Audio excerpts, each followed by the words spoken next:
Vivian, I'm glad you came back in. How'd it go? Oh, well, it's been really interesting, but I think it's going much better. Okay. I think the students are responding better to giving them firm choices. Okay. Like the idea about, would you like to sit here at the desk or move over to the table? I did try that. Mm-hmm. Did anybody take you up on it? Actually, no, they didn't move. They just Okay. stayed where they were, but they understood what I was getting at, I think. Okay. And I didn't have to be really mean about it. And how about the things like the drawing on the hands and the passing notes and talking behind your back and all that stuff? Well, there's still a little bit of it going on, but I think it's gotten better because I don't respond the way that I used to respond.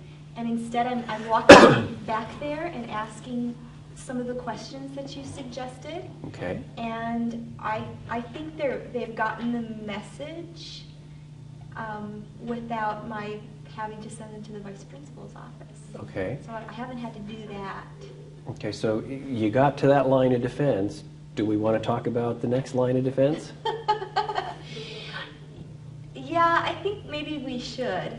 Okay, so just, you said it's working with most of them, or you're comfortable to a certain degree. Have you been able to identify where your discomfort starts? Well, sometimes with the chatting in class, it's hard to know sometimes if they're chatting about math, you know, that type of chatter, right, or if they're just really talking about what's going on after school, sure, or about who's boyfriend and that kind of thing. And so sometimes I want to kind of let it open up a little bit in my class and not be so strict, but at the same time, what's too far? Right, and unfortunately, I mean, not unfortunately, but you're the only one who can really make that decision based on what the instruction is at the time. My question is it just like a small group of 2 or 3 or 4, or does it tend to kind of ripple into the whole class is chatty? I know it's not the whole class, but the majority of the class.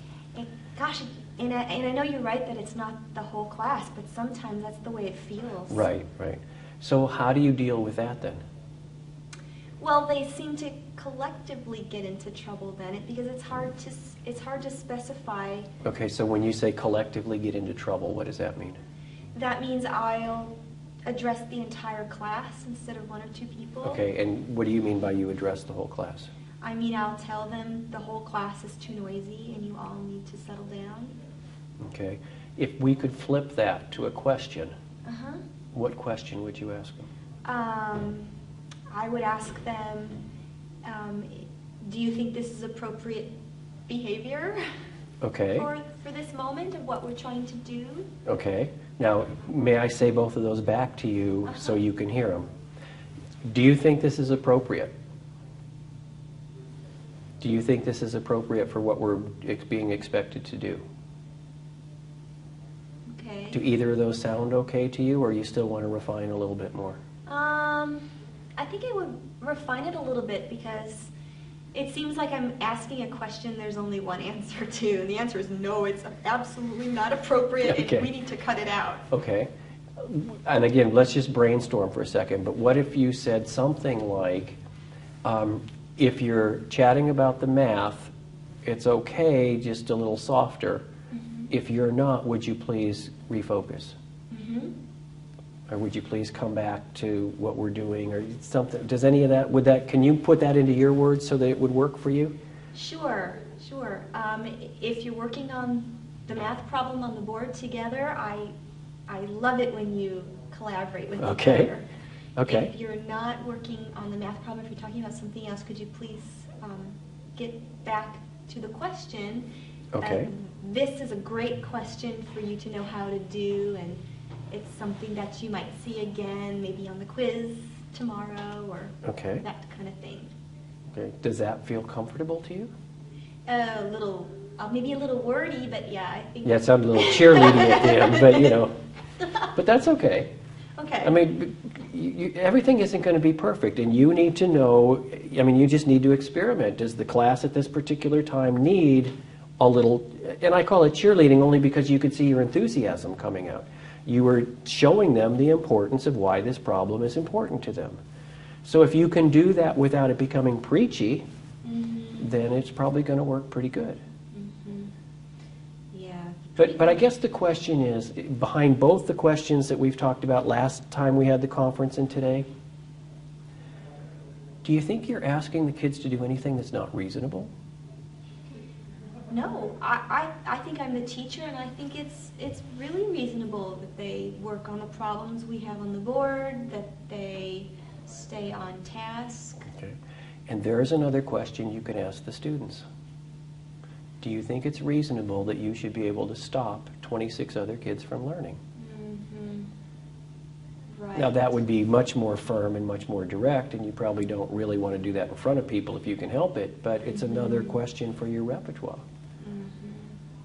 Do you think it's reasonable that you should be able to, just get a good grade or something when you don't do any work and don't put in any effort?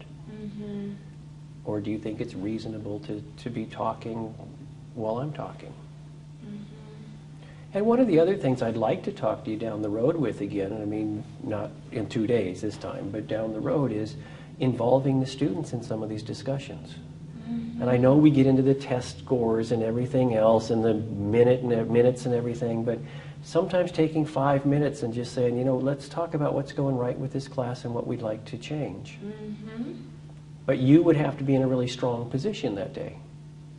So that's why you would have to totally be in control, and maybe we could talk about some questions that would help you do that. Right. That would be great. That sounds like a great idea. And I also would maybe want to talk about what to do if the conversation starts to get really negative. If I bring it up, I might hear some things about so maybe things they don't like about me, or things that aren't going really well in the class. And that's why I say you have to be in a really strong position that day. Because we all hit periods of time when we can take almost anything, and we have our other days when it's like we just don't want to hear anything because we're not feeling real strong, or we're just not as feeling in control or whatever. Right. So, and I even quite honestly judge that when I talk to you in our conferences. And I appreciate it, again, that you're willing to talk about what you can do to become a better teacher. Well, I want to be a really good teacher. I know you do. I don't. Because you want to be the 100%, right? See, you're getting to know me already. That's right. That's right. Okay, good. So then this time, I mean, if you want to, I mean, we're not scheduled to meet again for another 9 weeks, but if you want to in 2, 3, 4 weeks, let me know. We can block out another 10 or 15 minutes, because I know you don't have an hour either, so this 10 or 15 minutes is going to have to do. Right. No, I'd love that. Okay. Or even if you came up to my room. Okay, I'll see what I can do. If that would work out. Okay.